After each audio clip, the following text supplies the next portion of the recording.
ప్రతి మనిషికి లైఫ్ లో కొన్ని షిఫ్ట్స్ ఉంటాయి చాలా. నువ్వు 25 ఏళ్ళు ఒకలా ఉంటావు, 25 ఏళ్ళ తర్వాత సంథింగ్ విల్ హ్యాపెన్. యా అలా నీకు అయ్యి ఏమైనా షిఫ్ట్ అయ్యావా as a person? Actually last year వరకు నేనేంటంటే నన్ను నేను ఎప్పుడు పక్కన పెట్టి నా లైఫ్లో మోస్ట్ ప్రయారిటీ నా వర్క్. ఎందుకంటే నేను చాలా సంవత్సరాలు ఇప్పుడు 2010లో స్టార్ట్ చేశాను షార్ట్ ఫిల్మ్స్. ఇది 2025 15 ఇయర్స్గా నేను కంటిన్యూస్గా ఏదో ఒకటి చేస్తూ ఉన్నాను. సో అంత నా లైఫ్ నేను ఈ కెరియర్కి డెడికేట్ చేసినప్పుడు ఏంటంటే నా హెల్త్, నా ఎమోషన్, మా ఫ్యామిలీకి సంబంధించి అన్ని పక్కన పెట్టి ఇదే ప్రయారిటైజ్ చేసేదాన్ని. లాస్ట్ ఇయర్ ఆగస్ట్లోని నాకు సెట్లో నీట్ ఎయిర్ అయింది. దాని తర్వాత కూడా 6 months నేను షూట్ చేశాను 2 సినిమాలు కంప్లీట్ చేయడానికి. దాని తర్వాత 4 months బెడ్ రిటర్న్ అయిపోయాను. నియర్ డియర్ పీపుల్ కనీసం కాల్ చేసి కూడా ఎలా ఉన్నావు అని కూడా అడిగేవాళ్ళు కాదు.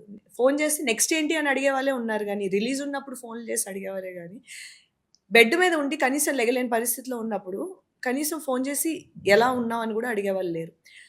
ఆ 4 months ఎంత మెంటలీ లో అంటే ఇమాజిన్ యూఆర్ వర్కింగ్ కంటిన్యూస్లీ. ఆ టైంలో నువ్వు సినిమాలు ఒప్పుకోలే, ఏం చేయలేవు, కనీసం బెడ్ మీద నుంచి కూడా వెళ్ళావు. వాష్రూమ్ వెళ్ళటానికి కూడా నీకు it is a painful process. Because ఇక్కడ నుంచి కంప్లీట్ స్పైన్ అంతా నాకు ఇష్యూస్ వచ్చేసాయి. సో ఈ చెయ్యి లేచేది కాదు నాకు. అలాంటి పరిస్థితిలోని is when I realise that ఇంకా ఇప్పటి నుంచి నేను నా హెల్త్ ప్రయారిటైజ్ చేసుకుంటా. Even if I'm considered a bad person or any kind of negativity వచ్చినా సరే, I should prioritise my self, my health, my wellbeing, నా మెంటల్ హెల్త్, నా ఎమోషనల్ వెల్బీయింగ్. ఈ షిఫ్ట్ చాలా బలంగా వచ్చింది నాకు.